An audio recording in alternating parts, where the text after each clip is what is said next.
पानी को बर्फ बनने में वक्त लगता है, छुपे हुए सूरज को निकलने में भी वक्त लगता है। बस थोड़ी और मेहनत करो मेरे दोस्तों, क्योंकि किस्मत बदलने में भी वक्त लगता है। आप लोगों को पूरी शिद्दत के साथ जितना भी हो सके मेहनत करनी है बेटा। आते हैं टॉपिक पर। देखो बेटा, टॉपिक लिखा हुआ है आप लोगों का। देखो क्या, अब मैं बेटा इसका एक एक लफ्ज तुम्हें, ये लिखने का मतलब केवल आप लोगों का टाइम बचाना है बेटा। वीडियो बहुत बड़ी हो जाती है, अब इतना लिखूंगा तो कितना, लेकिन ये गारंटी है एक एक शब्द आपको क्या है इस तरीके से समझाएंगे कि आप लोगों को बिल्कुल समझ में आ जाएगा। देखो बेटा, कक्षा 12 का रसायन विज्ञान चल रहा है और चैप्टर नंबर है 7 और एल्कोहल, फिनॉल और ईथर। सही है। इससे पहले वाली वीडियो में बेटा एक में हम क्या है एल्कोहल को विरचन की विधियां, इनकी बनाने की विधियां बता चुके हैं और एक में किसके, फिनॉल को। बेटा दोनों को आप लोग देख लो, फिर देखो इस वीडियो में तुम्हें फिनॉल और एल्कोहल के सब गुण करा के छोड़ूंगा। आप लोगों को बहुत ज्यादा निचोड़ दे रहा हूं। इधर देखो बेटा, क्या चलते हैं, इधर देखेंगे बेटा। एल्कोहल, फिनॉल के पहले भौतिक गुण की बात कर लें, ठीक है ना। भौतिक गुण जरा सी देर में देखो। भौतिक गुण में बस दो ही बताऊंगा मैं, एक तो क्वथनांक बताऊंगा और एक बताऊंगा विलेयता। क्या बताऊंगा? विलेयता।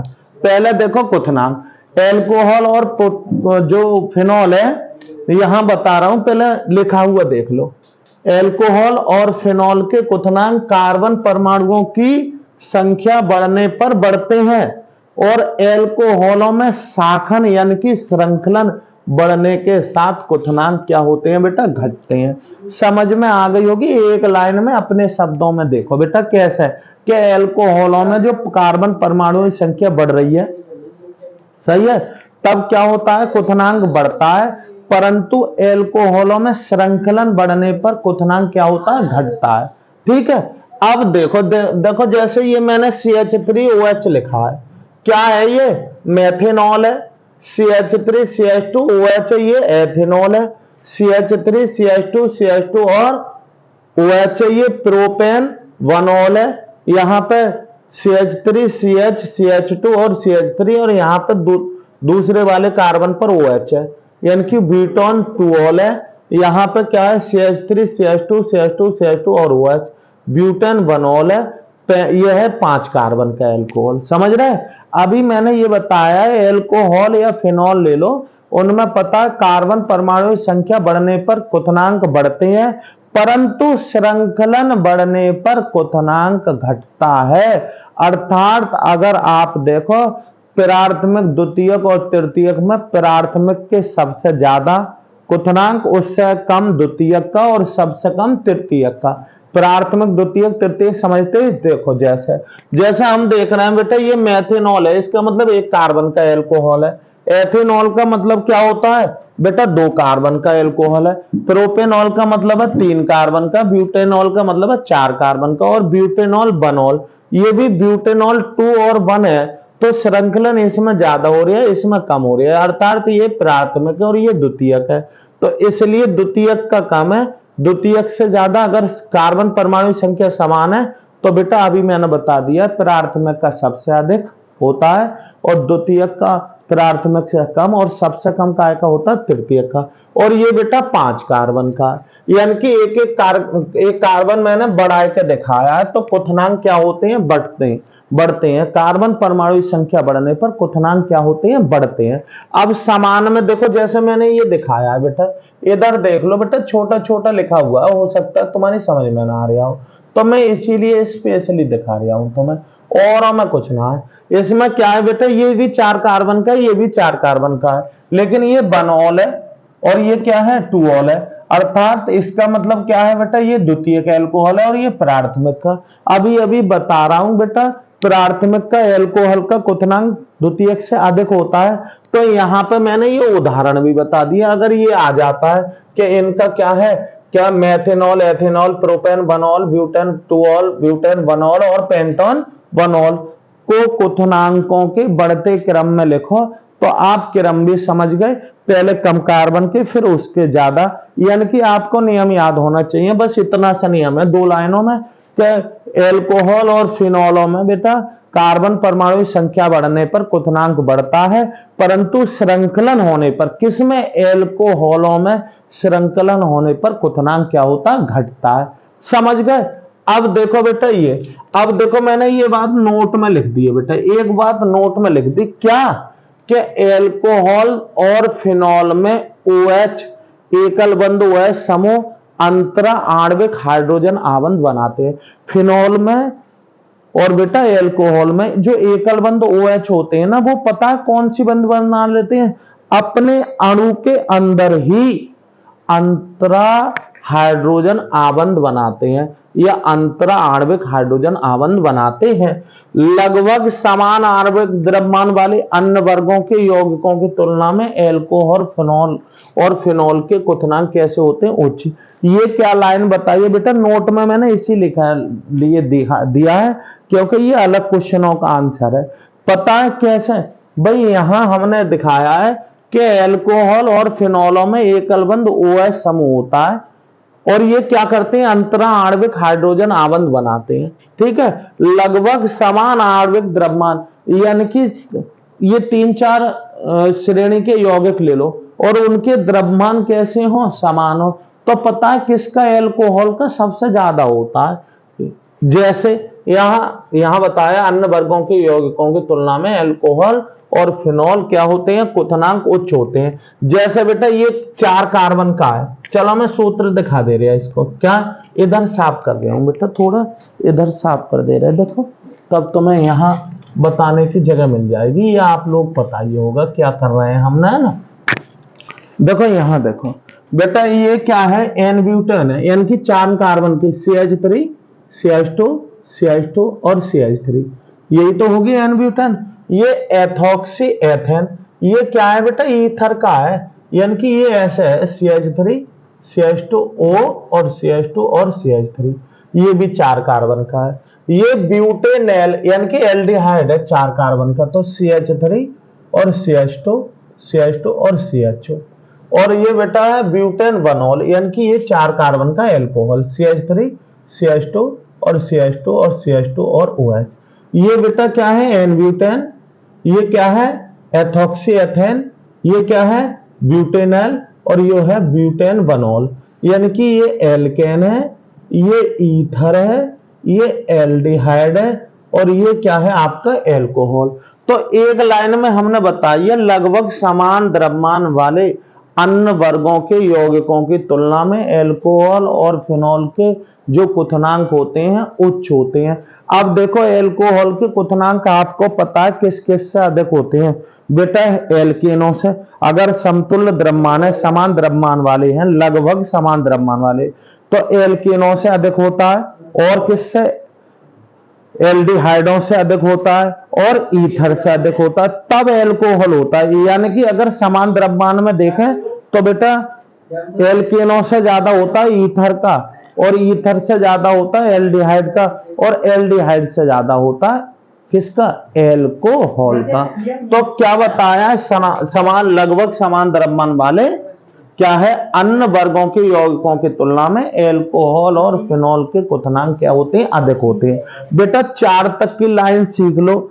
एल्केनों से समतुल्य द्रव्यमान, समान लगभग समान द्रव्यमान वाली बात चल रही है, यानी कि लगभग कार्बन परमाणु की संख्या उनमें कैसी होनी चाहिए? समान, तभी तो समतुल्य द्रव्यमान हो जाएंगे। तो देखो एल्केनों से ज्यादा होता है बेटा ईथर का, और ईथर से ज्यादा होता है एल्डिहाइड का, और एल्डिहाइड से ज्यादा होता है एल्कोहल का। तो ये बताया समतुल्य द्रव्यमान वाले क्या है? अन्य वर्ग के यौगिकों की तुलना में एल्कोहलों के क्वथनांक कैसे होते हैं? उच्च होते हैं। अब ये मैंने तुम्हें बता दिया, ठीक है। अब आ जाओ बहुत स्पेशल नोट, ये यहां लिख रखा है बेटा स्पेशल नोट। और भी इससे ज्यादा एक पॉइंट है बेटा, कभी कभार क्वेश्चन आ जाता है कि एल्कोहलों के जो क्वथनांक है एल्केन, ईथर और एल्डिहाइडों से उच्च क्यों होते हैं? तो उस बात का बेटा ये एक लाइन में आंसर है, क्या? कि एल्कोहलों के उच्च क्वथनांक मुख्यतः अंतरा आणविक, क्या? अंतरा आणविक हाइड्रोजन आबंध की उपस्थिति के कारण होते हैं। ये ध्यान रखियो बेटा। अभी अभी हमने पहले बताया कि अल्कोहल और फिनॉल में बेटा एकल बंध OH समूह की उपस्थिति के कारण अंतरा हाइड्रोजन आबंध होते हैं। तो पता है इसी कारण इनके जो है क्वथनांक समतुल्य द्रव्यमान वाले अन्य वर्गों के यौगिकों से कैसे होते हैं, उच्च होते हैं। ठीक है, बात खत्म हो गई बेटा। ये मैंने बता दिया आपको क्वथनांक के बारे में। ठीक, अब आ जाओ बेटा विलेयता। अब देखो बेटा, देखो आप लोग चाहो तो एक बार इसका स्क्रीनशॉट ले लो, क्योंकि मैं ऊपर की 2 लाइन साफ करूंगा, मैं वहां पर समझाता रहूंगा। ठीक है, आ रही बात तुम्हारी समझ में? देखो बेटा, उम्मीद है इधर आपकी समझ में ही आ गया होगा, और स्क्रीनशॉट ले लो अगर आपको ऐसा लगता है। ठीक है, क्योंकि मैं ऊपर, चलो या इधर साफ कर देते हैं, यहां समझाऊंगा। समझ गए तुम? तो बोले कि इधर समझाओ। ठीक है, चलो तुम्हारी बातों को इशारों में ही समझ जाता हूं बेटा। इधर देखो क्या है बेटा। अब देखो विलेयता, बिल्कुल सिंपल वे में देखो क्या है बेटा। पहले मैं पढ़ के दिखाऊंगा विलेयता किसकी, एल्कोहल और ईथरों की। तो क्या है विलेयता, एल्कोहल और फिनॉल की जल में विलेयता उनकी जल के अणुओं के साथ हाइड्रोजन आबंध बनाने के कारण होती है। यानी कि कोई ये पूछने लगे एल्कोहल और फिनॉल की जल में विलेयता किस कारण होती है, तो बेटा ये क्या है, एल्कोहल और फिनॉल जल के अणुओं के साथ क्या बना लेते हैं, हाइड्रोजन आबंध बना लेते हैं। यानी कि इनकी जो विलेयता है वो हाइड्रोजन, एल्कोहल और फिनॉल के अणुओं की हाइड्रोजन बंधों के साथ हाइड्रोजन आबंध बनाने के कारण होती है। तो ये मैंने लाइन लिखी है कि एल्कोहल और फिनॉल की जल में विलेयता उनकी जल के अणुओं के साथ हाइड्रोजन आबंध बनाने के कारण होती है। और ये विलेयता एल्किल अथवा एलिल समूहों के आकार बढ़ने के साथ घटती है। ध्यान रखना, जो विलेयता है ना वो एल्किल हो या एरिल हो, यानी कि एलिफेटिक हो या एरोमेटिक, उनकी जो समूहों की संख्या यदि बढ़ रही है तो विलेयता घटती है। इसका मतलब है जो निम्न वाले एल्कोहल हैं वो लगभग सभी क्या है, जल में आसानी से विलय होते हैं, यानी कि मिश्रणीय होते हैं। तो यहां बता दिया बेटा, एल्कोहल और फिनॉल की जल में विलेयता उनकी जल के अणुओं के साथ हाइड्रोजन आबंध बनाने के कारण होती है। ये विलेयता एल्किल अथवा एरिल समूहों के आकार बढ़ने के साथ क्या होती है, घटती है। अर्थात निम्न आणविक द्रव्यमान वाले एल्कोहल जल में सभी अनुपात में क्या हो जाते हैं, मिश्रणीय हो जाते हैं। जो छोटे निम्न वाले जो एल्कोहल है उनको आप किसी भी अनुपात में जल में मिला सकते हो, परंतु एल्किल समूह अथवा एरिल समूहों की संख्या में यदि वृद्धि होती है तो विलेयता घटती है। सही समझ गए? बस बात खत्म हो गई बेटा। ये हो गए इसके भौतिक गुण। भौतिक गुण में मैंने विलेयता और क्वथनांक को ही 2 को बताया। ठीक है, अब आ जाओ बेटा इंपोर्टेंट चीज, रासायनिक गुण। देखो बेटा, अब जो क्वेश्चन आते हैं कटिंग होके आते हैं, सीधे क्वेश्चन ना आता है, इसलिए मैं बहुत ज्यादा तुम्हें इतना डीपली पढ़ाऊंगा कि कहीं से भी कोई भी क्वेश्चन पूछ ले आप लोग बताने में सक्षम हो जाओगे। देखो इधर क्या बताया बेटा, रासायनिक गुण। इसमें बताया फिनॉल और एल्कोहल नाभिक रागी और इलेक्ट्रॉन रागी दोनों रूप से अभिक्रिया क्या करते हैं। जो एल्कोहल और फिनॉल है बेटा वो नाभिक रागी और इलेक्ट्रॉन रागी दोनों प्रकार की अभिक्रिया करते हैं, यानी कि ग्रुप में भी करते हैं। और बेटा क्या है, इलेक्ट्रॉन रागी का मतलब होता है कि कार्बन से भी करते हैं, और एकल बंध OH वाले, अर्थात एल्कोहल और फिनॉलों की 2 अभिक्रियाएं होती हैं। देखो इसमें होता क्या है बेटा, जैसे ये है C एकल बंध O एकल बंध H, इसमें एक बार इसको तोड़ने की अभिक्रिया सीखेंगे और एक बार में इसका, यानी कि तोड़ने का मतलब है विदलन। एक बार इसको विदलन वाली अभिक्रिया कराऊंगा और एक बार ये, एक बार O एकल बंध H का विदलन होगा, इसको तोड़ेंगे, और एक बार C एकल बंध OH का होगा। ठीक है, तो देखो क्या है, फिनॉल और एल्कोहल नाभिक रागी तथा इलेक्ट्रॉन रागी दोनों रूप में अभिक्रिया करते हैं। अब देखो, अब वे अभिक्रियाएं लिखाऊंगा, वे अभिक्रियाएं जिनमें O एकल बंध H आबंध का विदलन होता है। यानी कि फिलहाल जो आप जो पढ़ोगे ब्लैक बोर्ड पे, ये फिलहाल एक प्रकार की अभिक्रिया पढ़ोगे, क्या? C एकल बंध O एकल बंध H, इसको विदलन वाली, केवल ये टूटेगा, ये ऐसे ही रहेगा, ठीक है ना। तो क्या है? वे अभिक्रियाएं जिनमें O एकल बंध H आबंध का विदलन होता है, ठीक है। कौन सी? जैसे नंबर 1, ये वाली जो अभिक्रियाएं जो लिखाऊंगा ना, ये वाली फर्स्ट और सेकंड, ये रही बेटा फर्स्ट और ये रही सेकंड, इनको ना कौन सी अभिक्रिया भी बोल देते हैं, इनको एल्कोहल और फिनॉल की अम्लता भी प्रदर्शित करती हैं। ये बताती हैं कि एल्कोहल और फिनॉल कैसे हैं, अम्ल है, ठीक है। ये दोनों अभिक्रिया, कभी कभार क्वेश्चन आ जाता है एल्कोहल और फिनॉल की अम्लता की समीकरण दीजिए, या अम्लता वाले समीकरण या अभिक्रियाएं दीजिए, ठीक है। तो पहला लिखेंगे बेटा धातुओं के साथ अभिक्रिया, बहुत इंपॉर्टेंट है, धातुओं के साथ। तो एल्कोहल और फिनॉल सक्रिय धातु, अब सक्रिय धातु पता होना चाहिए, तो इसमें सोडियम, पोटेशियम और एल्युमिनियम। तो क्या होता है इनकी जब एल्कोहल और फिनॉल की किसके साथ, धातुओं के साथ अभिक्रिया, तो ये बता रहे हैं, क्या बता रहे हैं, एल्कोहल और फिनॉल सक्रिय धातुओं जैसे सोडियम, पोटेशियम और एल्युमिनियम के साथ अभिक्रिया संगत एल्कोक्साइड और फिनॉक्साइड एवं हाइड्रोजन देती है। अब समझ गए ना, एल्कोहल तो देगा एल्कोक्साइड और फिनॉल देगा फिनॉक्साइड, ठीक। जैसे यहां है, जैसे मैंने ये दिखाया है बेटा, ये एक एल्कोहल ले लिया मैंने, जनरल लिया है, इसकी मैं सोडियम से अभिक्रिया कराऊंगा, इसको तोड़ दो आप, सही है। यहां से क्या निकल जाएगी, H2, क्योंकि 2 अणु लोगे, और यहां लग जाएगा ये हो जाएगा बेटा सोडियम एल्कोक्साइड। मैं तुम्हें ना ऊपर वैसे जनरल रिएक्शन करके दिखा रहा हूं, किसी एल्कोहल को लेके चलता हूं। देखो जैसे आपने ऐसे ले लिया बेटा, क्या ले लिया आपने ये ले लिया, क्या होता है जब किसकी, एथिल एल्कोहल CH3 CH2 और OH की, किसके, सोडियम धातु से अभिक्रिया की जाती है, किससे, सोडियम धातु से। तो यहां इसके 2 ले लो, यहां 2 ले लो, ये चीज हो जाएगी, यहां से H2 निकाल दो और बेटा ये चीज यहां पर लगा दो, क्या लगाओगे बेटा, यहां CH3 और CH2 और ONA, यहां चाहो तो नेगेटिव और यहां चाहो तो पॉजिटिव, और यहां क्या कर दोगे 2। तो बेटा ये क्या बनाएगा, क्या बनाइए, ये बना बेटा सोडियम और ये बना 2 कार्बन है तो एथ और ऑक्साइड, सोडियम एथॉक्साइड हो गया। अगर यही एक कार्बन का लिया हो जाता तो सोडियम मेथॉक्साइड हो जाता, सोडियम क्या हो जाता, मेथॉक्साइड, समझ रहे हो ना। तो क्या है, एल्कोहल सक्रिय धातुओं के साथ अभिक्रिया करके क्या एल्कोक्साइड बनाते हैं, और फिनॉल क्या है, सक्रिय धातुओं के साथ अभिक्रिया करके फिनॉक्साइड बनाता है। सक्रिय धातुओं में आप कौन कौन सी लोगे, सोडियम ले सकते हो, पोटेशियम ले सकते हो और एल्युमिनियम।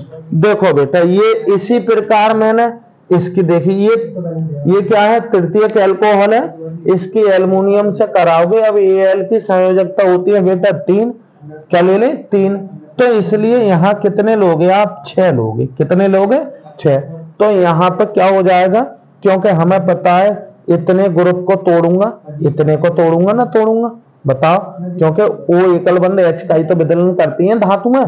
तो बेटा क्या हो जाएगा, ये H2 निकल गया और 3 दूनी 6 निकले, क्या निकले 6, यानी कि 3 अणु निकले, कितने निकले 3।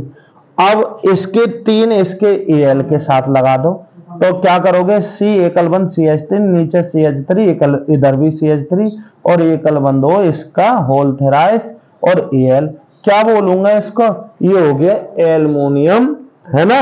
और बेटा इसको क्या बोलोगे, इसको तो जो है 3 कार्बन का, क्योंकि ये तृतीयक है इसलिए इसका नाम लिखोगे तो काफी एक तरीके से कठिन पड़ जाएगा ना, तो सिंपल एग्जाम्पल में तो लिख रहे हो आप, नाम मत लिखो इसका, ठीक है ना, कोई बात ना। आओ इधर, इसी प्रकार बेटा फिनॉल, क्या है फिनॉल भी सक्रिय धातुओं से अभिक्रिया करके क्या बना देता है, फिनॉक्साइड।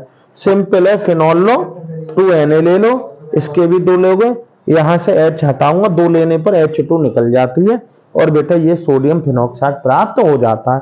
अब देखो बेटा एल्कोहल ना करता है रिएक्शन, लेकिन क्या कर देता है फिनॉल। इसके अतिरिक्त फिनॉल जलीय सोडियम हाइड्रोक्साइड के साथ अभिक्रिया द्वारा सोडियम क्या बनाता है फिनॉक्साइड देती है। सही है। देखो ये आप लोगों ने पहले भी पढ़ ली है, ठीक है, बनाने के गुण में भी पढ़ी है। चलो खैर यहां देखो फिनॉल क्या है, जलीय NaOH के साथ, किसके साथ, जलीय NaOH। यहां AQ लिख दो, चाहे क्या लिख लो, इसकी पोजीशन लिख लो AQ। तो ये एल्कोहल ना करता है, केवल कौन करता है फिनॉल। फिनॉल जलीय सोडियम हाइड्रोक्साइड के साथ अभिक्रिया करके क्या देता है फिनॉक्साइड देता है। क्या देता है फिनॉक्साइड। यानी कि फिनॉल धातुओं के साथ भी अभिक्रिया करके फिनॉक्साइड देता है और NaOH यानी कि कास्टिक सोडा के साथ भी अभिक्रिया करके फिनॉक्साइड देता है, जबकि एल्कोहल धातुओं के साथ अभिक्रिया करके एल्कोक्साइड देती है। ठीक, बात खत्म हो गई। दूसरा देखो एल्कोहलों की अम्लता। तो अम्लीय प्रकृति यहां 1 सेकंड के का है। अम्लीय एल्कोहलों की अम्लता, एल्कोहलों की अम्लीय प्रकृति ध्रुवीय एकलबंध OH आबंध के कारण होती है। बेटा ये अलग से क्वेश्चन है, समझ रहे हो ना। सही है। कोई क्वेश्चन कहने लगे एल्कोहलों में अम्लता किस कारण होती है, तो एल्कोहलों में जो अम्लता होती है वो ध्रुवीय एकलबंध OH आबंध के कारण होती है। और देखो एल्कोहलों में अम्लता की सामर्थ्य हमने लगभग आपको बता दी। जैसे हमारी क्या है, जैसे विलेयता है वैसे ही अम्लता है, यानी कि कुल मिलाए के श्रृंखलन बढ़ने पर अम्लता घटती है। तो अम्लता होगी किसकी ज्यादा, बेटा प्राथमिक की ज्यादा, उससे कम द्वितीयक की और सबसे कम तृतीयक की। अम्लता भी एल्कोहलों की अम्लता श्रृंखलन बढ़ने पर क्या होती है, बढ़ती है। यानी कि सबसे ज्यादा होती है प्राथमिक की, उससे कम द्वितीयक की और उससे कम तृतीयक की। मैंने ये दिखाया है, ठीक है। अब प्राथमिक द्वितीयक तृतीयक एल्कोहल आप पहले ही सीख चुके हो। वे वाले एल्कोहल जिनमें एकलबंध CH2OH होता है प्राथमिक, जिनमें CHOH होता है वो द्वितीयक, और जिसमें C एकलबंध OH होता है वो तृतीयक। तो बेटा सबसे ज्यादा अम्लता प्राथमिक की है, उससे कम द्वितीयक की और सबसे कम तृतीयक की। समझ रहे हो। अब आ जाओ, देखो काफी इंपोर्टेंट बेटा, ये वाला IMP है और ये भी IMP है, ठीक है। देखो क्वेश्चन ये वैसे आ जाते हैं, एसिटिलीन पर टिप्पणी लिखो, यह एस्टरीकरण किसे कहते हैं, ठीक है। एस्टरीकरण और क्या है एसिटिलीन, दोनों ही अभिक्रिया छोटी छोटी अलग से आ जाती है। तो देखो एल्कोहल और फिनॉल, ध्यान देना, एल्कोहल और फिनॉल दोनों के गुण मिक्स में लिखा रहा हूं ये। अब कुछ अभिक्रियाएं आगे बताऊंगा जो केवल फिनॉल देते हैं, एल्कोहल नहीं देते, वो बाद की बात है। एल्कोहल और फिनॉल कार्बोक्सिलिक अम्लों, अम्ल क्लोराइडों और अम्ल एनहाइड्राइडों। समझ गए। चलो अगर फिर ना थोड़ा इस समय ना समझ में कुछ कम आ रहा है तो बेटा आगे आप लोग और ज्यादा जब डिटेल में पढ़ोगे तो समझ जाओगे, परेशान होने वाली वो बात नहीं है। यानी कि आप जो है लगे रहो धीमे धीमे। ऐसे अभी जो मैंने बताया था भाई, सूरज निकलने में क्या लगता है, वक्त लगता है, उसी प्रकार आपको भी पूरी तरीके से सीखने में थोड़ा वक्त लगेगा, पर गारंटी दे रहा हूं ये 100% गारंटी है, मैं तुम्हें सिखाए के छोड़ूंगा। इधर देखो बेटा, इधर देखेंगे क्या है एस्टरीकरण में क्या बता रहे हैं, एल्कोहल और फिनॉल कार्बोक्सिलिक अम्लों, अम्ल क्लोराइडों और अम्ल एनहाइड्राइडों के साथ अभिक्रिया करके एस्टर बनाती है, और तथा ये अभिक्रिया क्या कहलाती है, एस्टरीकरण कहलाती है। फिर से देखो बेटा, फिर समझ में ना आ रहा होगा एस्टरीकरण। देखो नाम से क्या पता पड़ रहा है। अच्छा आप लोग नाम से तो कुछ आंकड़ा लगा लेते हो भाई, कोई कहने लगे भाई तुम्हारे, देखो बड़े अच्छे शुभ विचारों से ये आप लोग भी जानते हो कि भाई नाम के अनुरूप ही उसके गुण होते हैं। साफ पता पड़ रहा है एस्टरीकरण। एस्टरीकरण का मतलब है, देखो जैसे हम हाइड्रोजनीकरण कर रहे हैं तो हाइड्रोजन बन गया होगा, हाइड्रोजन का योग। क्लोरीनीकरण कर रहे हैं तो क्लोरीन जुड़ रहा होगा, ऑक्सीकरण कर रहे हैं तो ऑक्सीजन जुड़ रहा। ऐसे ही एस्टरीकरण का क्या मतलब है, एस्टर से संबंधित है ना, क्या है, एस्टर से। तो बिल्कुल सिंपल वे में देखो, जो हमारे एल्कोहल और फिनॉल जो हम पढ़ रहे हैं, ये कितनों से, कार्बोक्सिलिक अम्लों से और अम्ल क्लोराइडों से और अम्ल एनहाइड्राइडों से। कितनों से, 3 से, कार्बोक्सिलिक अम्ल, अम्ल क्लोराइडों और अम्ल एनहाइड्राइडों के साथ अभिक्रिया करके क्या बनाते हैं बेटा, अभिक्रिया द्वारा एस्टर बनाते हैं, तथा ये अभिक्रिया क्या कहलाती है, एस्टरीकरण कहलाती है। अब देखो, तोड़ोगे ओ एकल बंध H का ही विदलन करोगे। देखो जैसे जैसे ये मैंने फिनॉल ले रखा बेटा, एरोमेटिक यानी कि ये एरिल एल्कोहल है ना, AR का मतलब ये होता है बेटा, AR का मतलब क्या है, ये AR का मतलब आप इसको समझो, ये वाला इतना, यानी कि इससे कुछ जुड़ा है, इसको ही हम क्या बोलते हैं, AR। क्या बोलते हैं, AR। और R का मतलब क्या है, CnH2n प्लस का 1, यानी कि ये एल्किल समूह है। और ये क्या है बेटा, एरिल समूह है। क्या है ये, एरिल समूह। और ये क्या है हमारा, एल्किल समूह। क्या है ये, एल्किल समूह। समझ रहे हो ना। तो क्या है बेटा, ये फिनॉल है, इसकी मैं अम्ल से करा रहा हूं। किससे करा रहे हैं, ये अम्ल ले रहे हैं। यहां पे आप कुछ भी ले सकते हो, ये आपकी मर्जी पे डिपेंड करता है। तो बेटा देखो, ये और ये निकाल दो, ठीक है, ये और ये निकाल दोगे तो ये हो गया बेटा H2O निकल गया, ठीक। और ये चीज यहीं से जोड़ दो तो क्या हो जाएगा, ArCOR। ऐसे ही बेटा ये मैंने एल्कोहल ले लिया और यहाँ पर एक अम्ल ले लिया, तो बेटा ये H और ये OH H2O के रूप में तोड़ जाएगा और ये एस्टर बन जाएगा, ठीक है। अब देखो बेटा, ये क्या है, अम्ल। मैंने ये किसके उपस्थिति में कराई है, अम्ल की। सांद्र सल्फ्यूरिक अम्ल की उपस्थिति में होता है एस्टरीकरण। किसके द्वारा, अगर अम्ल से या अम्ल एनहाइड्राइड से करोगे तो उपस्थिति किसकी लेनी पड़ेगी, सांद्र H2SO4। H पॉजिटिव का मतलब ही अम्ल है और सांद्र H2SO4, और अभिक्रिया रिवर्सेबल होती है, यानी कि उत्क्रमणीय होती है, दोनों तरफ को तीर, ऐसे भी और ऐसे। ये अभिक्रिया का मतलब है उत्क्रमणीय अभिक्रिया, ये दोनों दिशाओं में चलती है। तो सांद्र सल्फ्यूरिक अम्ल की उपस्थिति में यदि एरिल फिनॉल और एल्कोहल की यदि आपने किससे, कार्बोक्सिलिक अम्ल या अम्ल एनहाइड्राइड से कराओगे तो आपको क्या बनेंगे, एस्टर और जल बनेगा। जबकि अगर आपने किससे करा दी, अम्ल क्लोराइडों से, जब अम्ल क्लोराइड से कराओगे तो इसका H और ये Cl निकलेगा, उधर अम्ल बनेगा। तो पता है उपस्थिति किसकी ली जाती है, पिरिडीन। किसकी, पिरिडीन। अच्छा ये सोच रहे होगे पिरिडीन क्या है, पिरिडीन बेटा एक क्या है, क्षारक है। क्या है, क्षारक है, ठीक है।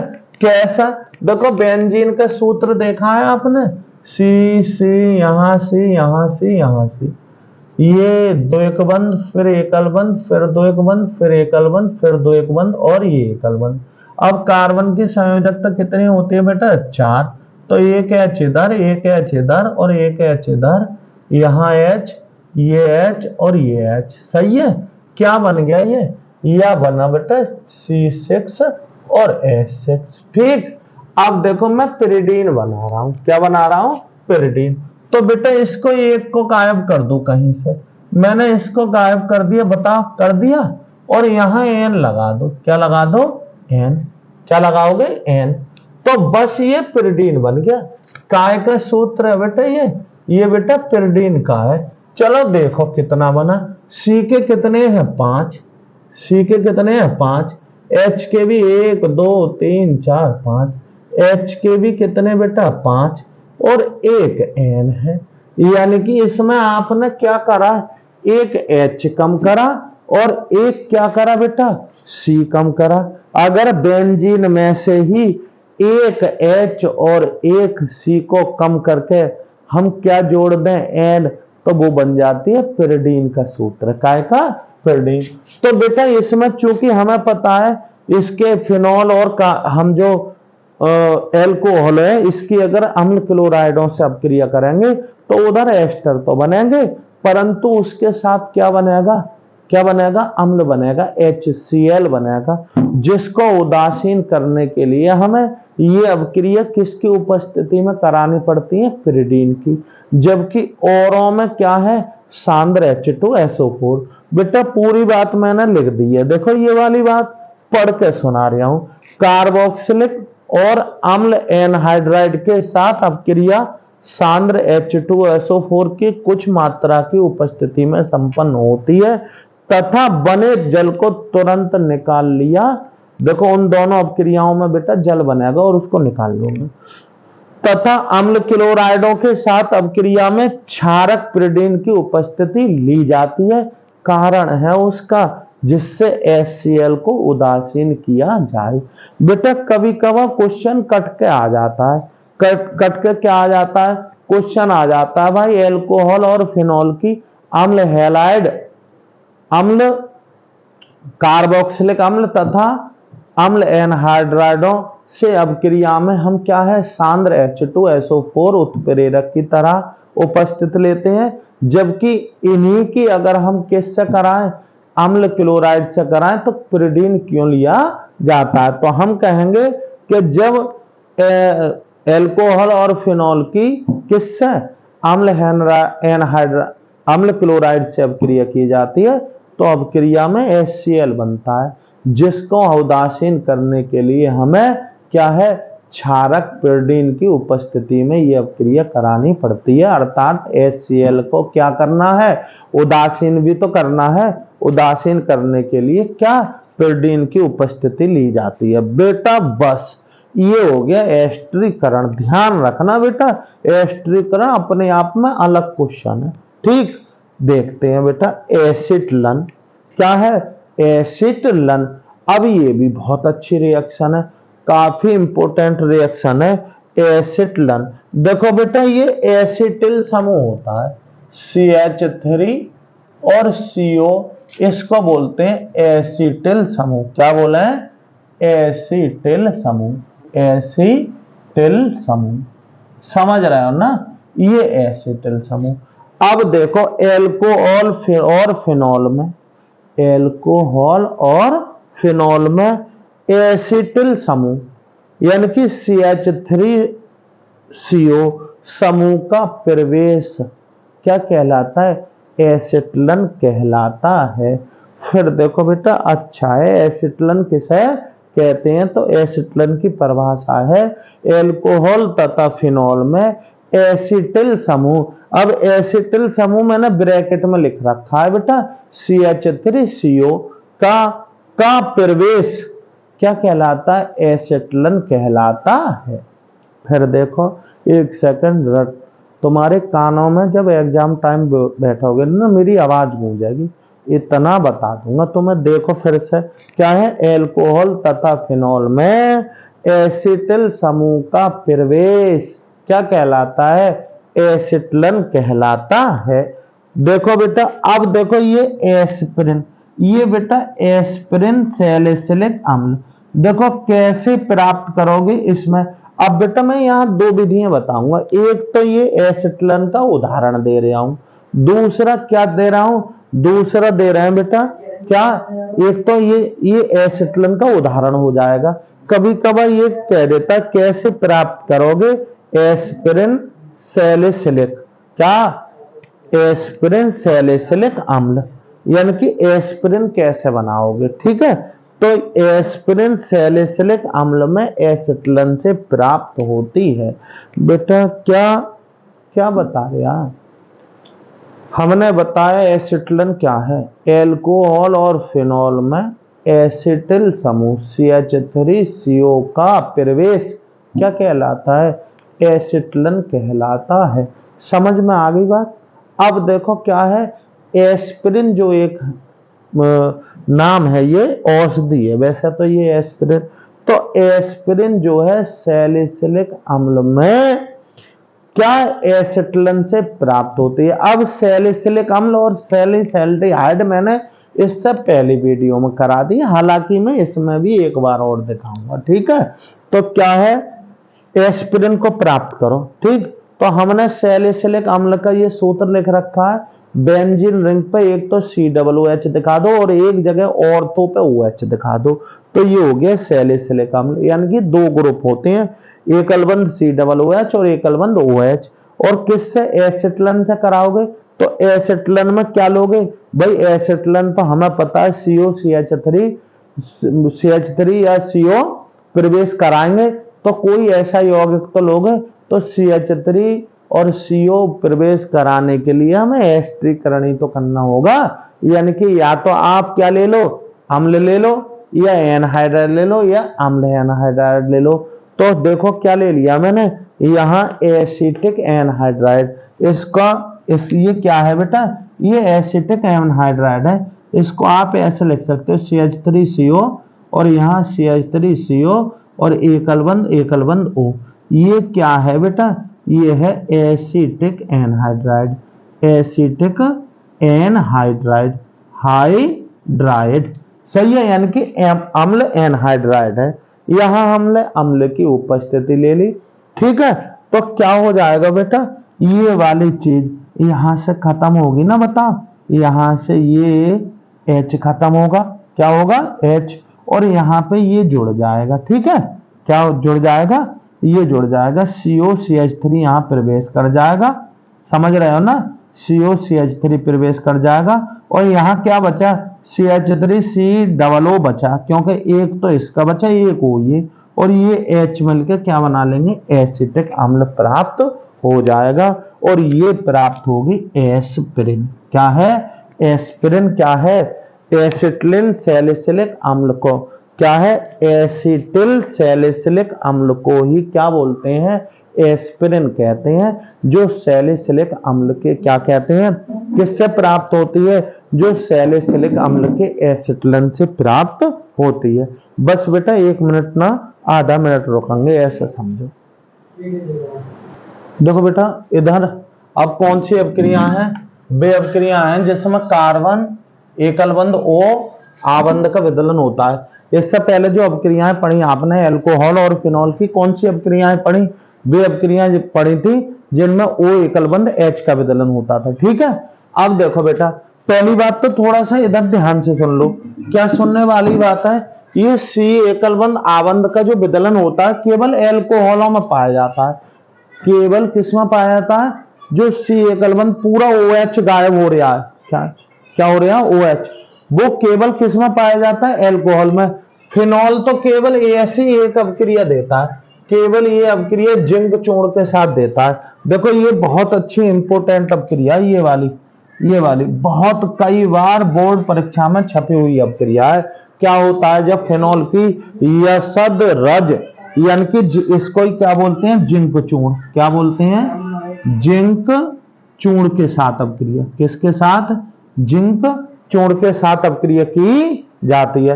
तो पता है यहाँ OH गायब हो जाता है और क्या बन जाती है, बेंजीन।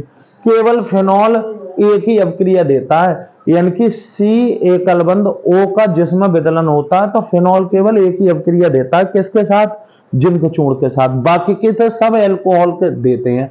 तो देखो एल्कोहल के C एकलबंध OH के विदलन की अभिक्रिया कौन सी है, हाइड्रोजन हैलाइड के साथ अभिक्रिया। जब एल्कोहलों की किसमें, जिंक क्लोराइड की उपस्थिति में, निर्जल, यहां पर निर्जल लिख लो, निर्जल ZnCl2, जब एल्कोहल क्या है, निर्जल ZnCl2 की उपस्थिति में एल्किल हैलाइड से अभिक्रिया, हाइड्रोजन हैलाइड से अभिक्रिया, किससे, हाइड्रोजन, तो बेटा क्या देता है, ये एल्किल हैलाइड देता है। एल्कोहल हाइड्रोजन हैलाइड के साथ अभिक्रिया करके क्या बनता है, एल्किल हैलाइड बनाता है या बनाती है। ठीक है ना, यहाँ पे आप कोई भी रिएक्शन दिखा सकते हो, जैसे ले लो कार्बन वाले कोई भी CH3 और CH2 और क्या ले लेंगे OH, और प्लस यहाँ क्या दिखा दो, HBr दिखा दो, क्या बता दो, HBr, तो ये चीज निकल जाएगी, यानी कि H2O के रूप में, और क्या प्राप्त हो जाएगा आपको, CH3 और CH2, और क्या प्राप्त हो जाएगा, ये एथिल ब्रोमाइड हो जाएगा, और यहाँ ले लेंगे हम तीर पर क्या, निर्जल ZnCl2। ठीक है, जिंक क्लोराइड ले लेंगे। ठीक है, आ रही बात समझ में। अभी देखो का ये एल्कोहल का जो सी एकलबंध O विदलन होता है वो कैसे होता है, एल्किल हैलाइडों से होता है। और ये अभिक्रिया हम पहले भी पढ़ चुके हैं, कहाँ, एल्किल हैलाइडों के विरचन में। क्योंकि हमने एल्किल हैलाइडों के विरचन में बताया सबसे सरल तरीके से यदि एल्किल हैलाइड प्राप्त होते हैं तो वो एल्कोहलों से ही होते हैं। ठीक है, तो वहां पर कर दिया। ऐसे ही बेटा दूसरा, इस O एकल सी एकलबंध O का विदलन किसके द्वारा होता है, फास्फोरस ट्राई हैलाइड के साथ। तो फास्फोरस ट्राई हैलाइड के साथ एल्कोहल अपक्रिया करके एल्किल क्या बनाते हैं, हैलाइड बनाते हैं। यहां भी क्या बनाते हैं, एल्किल हैलाइड बनाते हैं। जैसे ये एल्कोहल है, ये फास्फोरस ट्राई हैलाइड है। ठीक है ना, अपक्रिया संतुलित करने के लिए यहाँ 3 ले लो और पता 3 ये वाले लगा दो। कौन से लगा दो, यहाँ क्या लगा दोगे, X लगा दोगे। क्या लगा दोगे, X। और ये ऑर्थोफॉस्फोरस अम्ल प्राप्त होगा। क्या होगा, ऑर्थोफॉस्फोरस अम्ल। जैसे मान लो ये है, ये अपक्रिया दिखा दो CH3 CH2 और OH, इसकी PbR3 से करा दो फास्फोरस ट्राइब्रोमाइड से, फास्फोरस ट्राइब्रोमाइड। जब इससे रिएक्शन कराओगे तो पता है क्या प्राप्त होगा, CH3 CH2 और यहाँ Br हो जाएगा प्लस H3 PbR3, H3 यहाँ पे H3 और सॉरी PO3 निकलेगा, H3 और PO3 ऑर्थोफॉस्फोरस अम्ल। ठीक है ना, संतुलन करने के लिए इसके भी 3 ले लो, यहाँ भी 3 ले लो और रिएक्शन क्या हो जाती है, संतुलित हो जाती है। ये भी हमने तुम्हें पढ़ाई हुई है। ये रिएक्शन कहाँ है, एल्किल हैलाइडों में ना पढ़ाई थी, एल्किल हैलाइड के वर्चन की विधियों में बताई। वहां पर बताया था कि एल्कोहल फास्फोरस हैलाइडों से अपक्रिया करके एल्किल हैलाइड देते हैं। तो ये भी पुरानी अपक्रिया है, एकलबंध OH को क्या हो जाता है, विदलन। अब आ जाओ बेटा एल्कोहलों का निर्जलन। तो एल्कोहलों का निर्जलन, हालांकि इसकी मैं एक बार रिएक्शन और कराऊंगा, इसकी 3 रिएक्शन है, वो तीनों जोड़े से ही कराऊंगा, इस समय ना करा रहा। तो निर्जलन, एल्कोहलों का निर्जलन किस किस के द्वारा होता है बेटा, या तो सांद्र H2SO4 ले लो, या H3PO4 ले लो, या बेटा एल्मुना ले लो। एल्मुना का सूत्र होता है Al2O3, Al2O3। तो क्या है, इसका निर्जलन कर रहे हैं, कौन सी रासायनिक अपक्रिया दे रहे हैं हम, निर्जलन की। कौन सी, निर्जलन की। ये हाइड्रोजन हैलाइड से अपक्रिया, ये फास्फोरस हैलाइड से अपक्रिया, और ये क्या कर रहे हैं, निर्जलन। तो निर्जलन वाली अपक्रिया कर रहे हैं अल्कोहल की। कैसे, एल्कोहल सांद्र H2SO4 और H3PO4, ये फास्फोरिक अम्ल है, ये सल्फ्यूरिक अम्ल है। जैसे प्रोटिक अम्लों अथवा एल्मुना जैसे उत्प्रेरक द्वारा निर्जलित होकर क्या देते हैं, एल्कीन देते हैं। तो बेटा एल्कोहलों का निर्जलन संभव है किसके द्वारा, सांद्र H2SO4 या H3PO4 या फिर क्या ले लो, एल्मुना। तो इनके द्वारा क्या है, जल क्या हो जाते हैं, निर्जलित हो जाती हैं। अर्थात जल में से क्या, एल्कोहल में से काय का अणु निकल जाता है, जल का। तो जल का जब अणु निकलेगा तो बेटा एल्कीन प्राप्त होती है। जैसे एथिल एल्कोहल की सांद्र सल्फ्यूरिक अम्ल की उपस्थिति में 170 डिग्री सेल्सियस पर यदि आप अपक्रिया करा दोगे तो एथीन प्राप्त होगी। इसी प्रकार बेटा एथिल एल्कोहल की यदि एल्मुना की उपस्थिति में, किसकी उपस्थिति में, 350 डिग्री सेल्सियस पर कराओगे तो भी क्या हो जाएगा, एल्कीन प्राप्त होती है। ये एल्कोहलों का निर्जलन कहलाता है। क्या कहलाता है, निर्जलन। ध्यान देना, एल्कोहलों का निर्जलन किस किस के द्वारा होता है, सांद्र H2SO4 और H3PO4 और निर्जल Al2O3 यानी कि एल्मुना। ठीक है ना। अब आ जाओ बेटा ऑक्सीकरण। ये बेटा बहुत इंपॉर्टेंट है, ये आगे के लिए बहुत काम करेगी आपका। कौन सा, ऑक्सीकरण। यहाँ एक और बताऊंगा। तो क्या होता है, एल्कोहलों का जब ऑक्सीकरण होता है तो बेटा क्या O एकलबंध H और C एकलबंध H आबंध, दोनों आबंधों का क्या होता है, विदलन होता है। और क्या हो जाता है बेटा, क्या एल्कोहलों के ऑक्सीकरण में O एकलबंध H एवं C एकलबंध H आबंधों का विदलन होता है तथा कार्बन ऑक्सीजन द्वैक आबंध बनता है। यानी कि इसमें कार्बोनिल यौगिक बन जाता है। कार्बोनिल यौगिक क्या बनते हैं इसमें, कार्बोनिल यौगिक। समझ गए क्यों, क्योंकि इसमें बेटा जब एल्कोहलों का ऑक्सीकरण करते हैं ना तो O से भी H हटता है और C से भी H होता है। यानी कि O एकलबंध H का विदलन होता है और C एकलबंध किसका, सी एकलबंध H का आबंधों का विदलन होता है, ठीक है ना। तो क्या बन जाता है, कार्बन ऑक्सीजन दो आबंध बन जाते हैं, यानी कि एल्कोहल कार्बोनिल यौगिकों में बदल जाते हैं, एल्कोहलों का ऑक्सीकरण करते हैं। तो एल्कोहल पहले एल्डिहाइडों और फिर कार्बोक्सिलिक अम्लों में ऑक्सीकृत हो जाते हैं। क्या बताया है, प्रयुक्त ऑक्सीकारक के आधार पर प्राथमिक एल्कोहल पहले एल्डिहाइडों में और बाद में किसमें, कार्बोक्सिलिक अम्लों में ऑक्सीकृत हो जाते हैं। जैसे ये दिखाया है, ये एल्कोहल है प्राथमिक, ऑक्सीकरण करोगे तो पहले एल्डिहाइड बनेगा और फिर क्या बन जाएगा, कार्बोक्सिलिक अम्ल। यहां नोट में एक बात और दे रखी है बेटा, एल्कोहलों को सीधे कार्बोक्सिलिक अम्लों में यदि आपको क्या करना है, प्राप्त करने, सीधे एल्कोहल से कार्बोक्सिलिक अम्ल, तो आप प्रबल ऑक्सीकारक जैसे अम्लीकृत KMnO4 यानी कि पोटेशियम परमैंगनेट, क्या लोगे, अम्लीकृत पोटेशियम परमैंगनेट का प्रयोग करोगे। यदि आप सीधे एल्कोहल से और क्या प्राप्त करना चाह रहे हो, बता, सीधे एल्कोहल से अम्ल प्राप्त कर रहे हो तो कोई बात ना, कर लो, क्योंकि सीधे क्या बताया यहां पे, एल्कोहलों को सीधे कार्बोक्सिलिक अम्ल प्राप्त करने के लिए क्या बताया, प्रबल ऑक्सीकारक जैसे अम्लीकृत KMnO4 यानी कि पोटेशियम परमैंगनेट का उपयोग किया जाता है। और यदि एल्डिहाइड प्राप्त करने हैं तो एल्डिहाइडों को पृथक करने के लिए बेटा CrO3, इसको बोलते हैं क्रोमिल, क्या बोलते हैं, इसको बोलते हैं क्रोमिक एनहाइड्राइड, क्या बोलते हैं, एनहाइड्राइड, इसको बोलते हैं क्रोमिक एनहाइड्राइड। आ रही बात समझ में।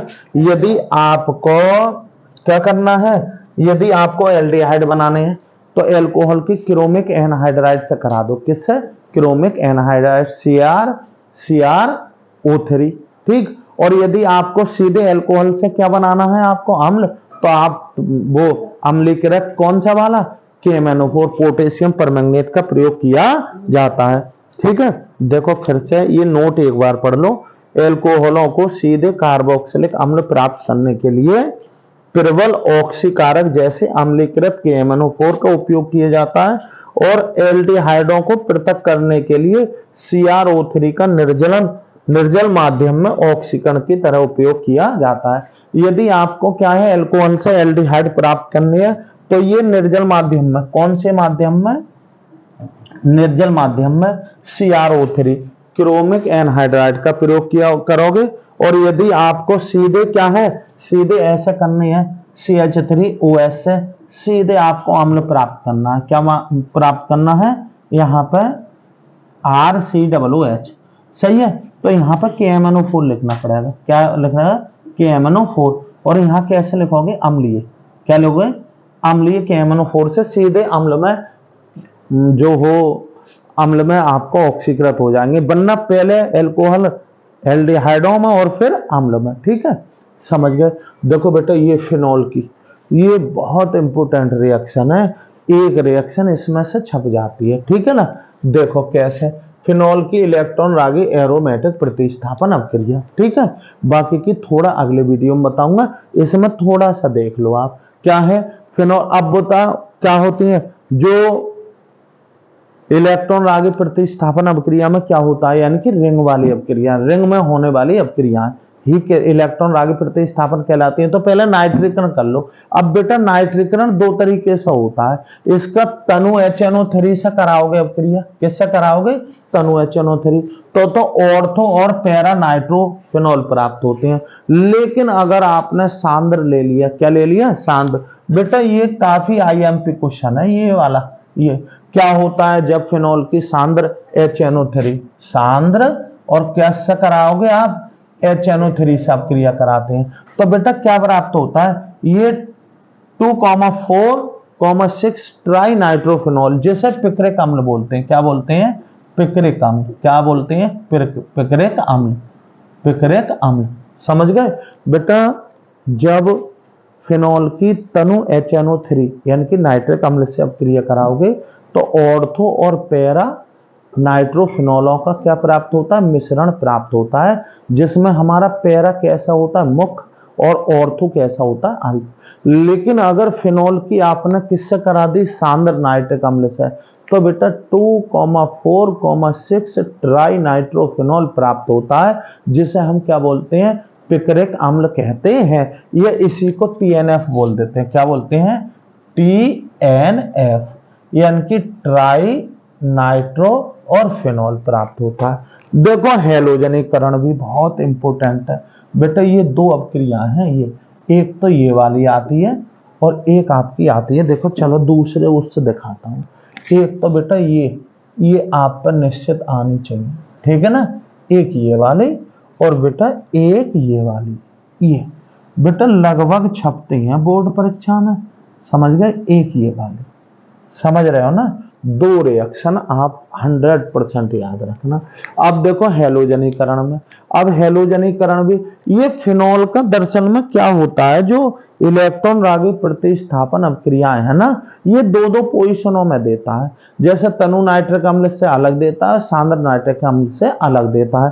ऐसे ही बेटा हैलोजनीकरण करोगे तो हैलोजनीकरण में ये जो विलायक लेते हैं, तो एक तो कम ध्रुवीय विलायक यानी कि जिसको कार्बनिक विलायक बोलते हैं, उनकी उपस्थिति में हो, और एक किसकी है, ध्रुवीय विलायक यानी कि जल की उपस्थिति में। तो जल की उपस्थिति में अलग रिएक्शन देता है और क्या है, कम ध्रुवीय अर्थात कार्बनिक विलायकों की उपस्थिति में अलग देता है। तो जब देखो, जब फिनॉल को, ये क्लोरोफॉर्म है बेटा, CHCl3, CHCl3, ये CH3, ये क्या है, क्लोरोफॉर्म, क्लोरोफॉर्म, सही है, क्लोरोफॉर्म। और ये कार्बन डाइसल्फाइड, ये क्या है, C carbon disulphide, carbon disulphide. तो जब क्लोरोफॉर्म CHCl3 अथवा कार्बन डाइसल्फाइड जैसे कम ध्रुवीय विलायकों में निम्न ताप पर अभिक्रिया की जाती है, तो मोनोब्रोमाइड प्राप्त होते हैं। यानी कि कुल मिला के हैलोजनीकरण कर रहे हैं फिनॉल का। जब क्या कराते हैं, इसको मैं दूसरे लफ्जों में बता देता हूं। जब फिनॉल की कम ध्रुवीय विलायक जैसे क्या, क्लोरोफॉर्म और अथवा कार्बन डाइसल्फाइड में घुली ब्रोमीन से अपकृत किया जाता है, तो ऑर्थो और पैरा ब्रोमोफिनॉल का मिश्रण प्राप्त होता है, जिसमें पैरा ब्रोमोफिनॉल मुख्य होता है। यानी कि जब कार्बनिक विलायक जैसे CS2 अथवा CHCl3 में घुली ब्रोमीन की फिनॉल से जब अपक्रिया की जाती है, तो एक ऑर्थो पर और एक पैरा पर और निम्न ताप पर होती है। तो देखो ये फिनॉल ले लिया, कार्बन डाइसल्फाइड में ब्रोमीन घुली हुई है, निम्न ताप पर करा रहा हूं, तो बिल्कुल फिनॉल लिखो, और एक बार ऑर्थो पर और एक बार पैरा पर। ऑर्थो पैरा समझते ही हो बेटा। देखो ये जैसे मैं ये फिनॉल कह रहा हूं, क्या कह रहा हूं, ये बेटा ये फिनॉल है, तो ये इसका ऑर्थो है, यहां जो भी जुड़ेगा वो ऑर्थो है, यहां भी ऑर्थो है, यहां मेटा है, क्या है, मेटा, और इधर भी मेटा है, और यहां सामने पैरा। तो एक भी यार पैरा पे लगा दो और एक क्या है, एक मेटा पे लगा दो, ठीक है। बहुत इंपॉर्टेंट बेटा, जितने भी इंपॉर्टेंट तुम्हें लगती है, ये वाली रिएक्शन है IMP, बहुत, ये वाली, ठीक, और कौन सी वाली, कौन सी, ये वाली, ठीक है, कौन सी, ये वाली, ये सोच लो छपेगी, अर्थात छपती है बेटा, बहुत परीक्षाओं में ये आई हुई है। क्या होता है जब फिनॉल की, क्या होता है जब फिनॉल की अपक्रिया ब्रोमीन जल के साथ की जाती है, या क्या होता है जब फिनॉल की अपक्रिया सांद्र नाइट्रिक अम्ल से की जाती है। तो बेटा जब फिनॉल की ब्रोमीन जल से, यहां ब्रोमीन ले लो और यहां जल, तो बेटा क्या प्राप्त हो जाएगा ये, अच्छा, और यहां लगा दो बेटा प्लस के 3HBr, प्लस के 3HBr संतुलित कर दो। ये कौन क्या बना, अरे 2,4,6 ट्राई ब्रोमो, ट्राई, और क्या बना ये ब्रोमो, और क्या बन गया बेटा फिनॉल, क्या बना, ट्राई ब्रोमो फिनॉल, क्या है, ट्राई ब्रोमो फिनॉल, ठीक है, क्या बना, ट्राई ब्रोमो फिनॉल। बेटा बिल्कुल सांद्र नाइट्रिक अम्ल की तरह है ना, है। तो यहाँ क्या होता है जब फिनॉल की ब्रोमीन जल से अपक्रिया की जाती है, तो 2,4,6 अरे 2 ही है, अरे ये 1, ये 2 3 4 5 6, अरे एक 2 पे है, एक 4 पे है, एक 6 पे है, 2, 4, 6 ट्राइब्रोमोफेनॉल प्राप्त होता है। ठीक, अब देखो मैंने तुम्हें ये बताई थी, ये रिएक्शन पहले ही बता दी। फिनॉल केवल एक बार सी एकल बंध OH को खत्म करता है, यानी कि सी एकल बंध O का। किसमें? फिनॉल की जब यशदरज को क्या बोलते हैं, जिंक चूर्ण के साथ अपक्रिया की जाती है तो OH गायब हो जाता है। अब बताओ बेटा, अगर OH गायब हो जाएगा, सी एकल बंध O विदलत होगा तो क्या बनेगा? अरे बेंजीन प्राप्त होगा और जिंक ऑक्साइड प्राप्त होगा। तो जब फिनॉल की किससे, फिनॉल की जिंक चूर्ण से अपक्रिया की जाती है तो क्या बन गया ये बेटा? ये बेंजीन बना। क्या बना? ये बेंजीन प्राप्त। कैसे प्राप्त करोगे फिनॉल से बेंजीन? उसमें भी बहुत आती है। कैसे प्राप्त करोगे फिनॉल से बेंजीन? तो कैसे प्राप्त करोगे? फिनॉल की जिंक चूर्ण के साथ अपक्रिया करने पर क्या प्राप्त होती है? क्या प्राप्त हो जाता है आपको? बेंजीन प्राप्त होती है। अच्छा, एक रिएक्शन ना लिखी हमने, ठीक है ना, उसको मैं अभी एक साथ तुम्हारे साथ कर दे रही है। देखो क्या है, पहले लिख लो ऑक्सीकरण। फिनॉल क्रोमिक अम्ल द्वारा, फिनॉल क्रोमिक अम्ल द्वारा ऑक्सीकरण से संयुग्मित डाई कीटोन देती है। तो फिनॉल की रिएक्शन ये लिख दे रही है बेटा, ये फिनॉल है। क्या है ये? फिनॉल, OH सही है। क्रोमिक अम्ल ले लो, क्या ले लो? क्रोमिक। तो यहाँ Na2Cr2O7 सही है।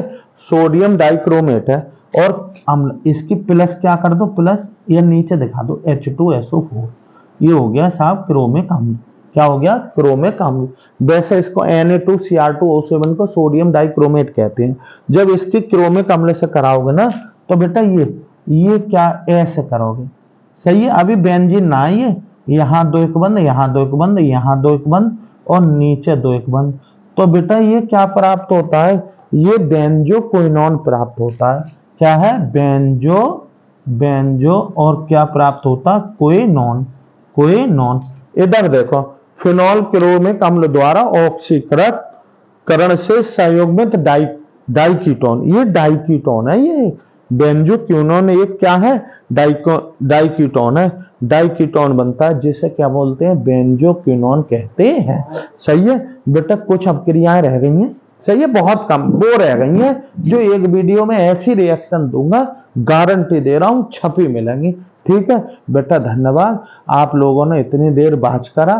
ठीक है, आप लोग एक बार YouTube पे तहलका मचा दो। क्या करके बेटा? इतना शेयर करो वीडियो, इतना शेयर करो कि आप जैसे जितने भाई जो पढ़ाई के बहुत ज्यादा इच्छुक हैं, सही है ना, उन पे सब, चाहे इंटर में पढ़ने वाला हो चाहे फर्स्ट ईयर में, सबको एक तरफ से क्या है, लाइन लगा दो। तुम ऐसे समझो एक साथ इतने लोग हमारे भाई जो कि वंचित रह रहे हैं, सपोज करो किसी अभाव में, वो सब जुड़ जाने चाहिए। ये जिम्मेदारी बेटा तुम्हारी है। फिर मिलते हैं, धन्यवाद।